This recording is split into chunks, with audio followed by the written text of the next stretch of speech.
চেয়েছিলাম যে ফেসবুককে বাস্তব ভিত্তিক জনকল্যাণমুখী ব্যবহার করা যায়।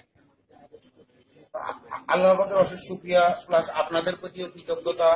আপনাদের সক্রিয় সমর্থন এবং আপনাদের সক্রিয় সহযোগিতার কারণে আসসালামু আলাইকুম রহমতুল্লাহি বারাকাতুহু। পরন্ত বিকেলে হাতিরঝিল থেকে এভারগ্রিন বাংলাদেশ ফেসবুক গ্রুপের তৃতীয় বর্ষপূর্তি অনুষ্ঠানে সকলকে সাদর সম্ভাষণ। সম্মানিত ভিউয়ার, দেশে বা বিদেশে, কাছে বা দূরে, যে যেখান থেকে দেখছেন, এভারগ্রিন বাংলাদেশ অ্যাডমিন প্যানেলের পক্ষ থেকে আপনাদেরকে আবারও প্রাণঢালা অভিনন্দন ও শুভেচ্ছা।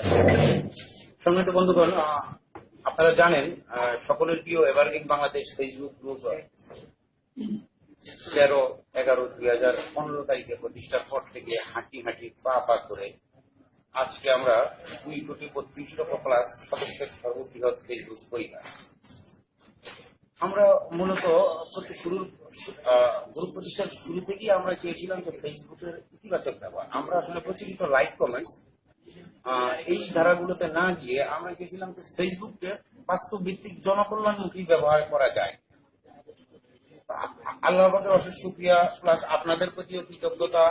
আপনাদের সক্রিয় সমর্থন এবং আপনাদের সক্রিয় সহযোগিতার কারণে আমরা এই 3 বছরে অনেক দূর এগিয়ে যেতে পেরেছি। তো আজকে এই মিলন মেলায় আমার সাথে আমার অ্যাডমিন প্যানেলের বন্ধুরা উপস্থিত আছেন, ম্যানেজমেন্ট প্যানেলের বন্ধুরা উপস্থিত আছেন, আমার গ্রুপের ভিআইপি সদস্যরা উপস্থিত আছেন, আরো যারা অডিয়েন্স আছেন। আপনারা দেশের বিভিন্ন প্রান্ত থেকে, দূর দূরান্ত থেকে অতি কষ্ট করে আজকের এই অনুষ্ঠানে অংশগ্রহণ করেছেন। এই জন্য ব্যক্তিগত পক্ষ থেকে এবং ম্যানেজমেন্ট পক্ষ থেকে আপনাদের প্রতি কৃতজ্ঞতা। তো বেসিক্যালি বলতে হয় যে সুদূর কক্সবাজার থেকে এসেছেন আমাদের হানিফ সিদ্দিকী বাবু, সাকলাই আহমেদ, সুদূর মামা থেকে এসেছেন আমাদের আশরাফ। তো এগুলো শুধুই আসলে ভালোবাসার টানে এভারগ্রিন বাংলাদেশ গ্রুপে। মূলত বন্ধুরা, গ্রুপ প্রতিষ্ঠার পর থেকে আপনারা জানেন যে আমরা বিভিন্ন গণমুখী উদ্যোগ গ্রহণ করেছি। তো আজকের এই 3 বছরের পরিক্রমায় কিছু কথা আবার না বললেই নয়।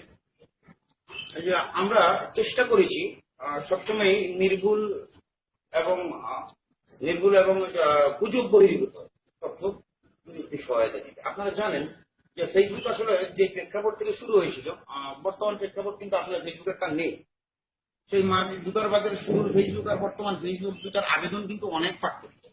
আমরা যদি ধরতে যাই, বর্তমান হচ্ছে তথ্য প্রযুক্তির যুগের এর ভিতরে এর মধ্যেও আমাদের বাংলাদেশের ফেসবুকের আবেদনটা আসলে একটু বেশ। এই সম্পর্কে আমরা সবাই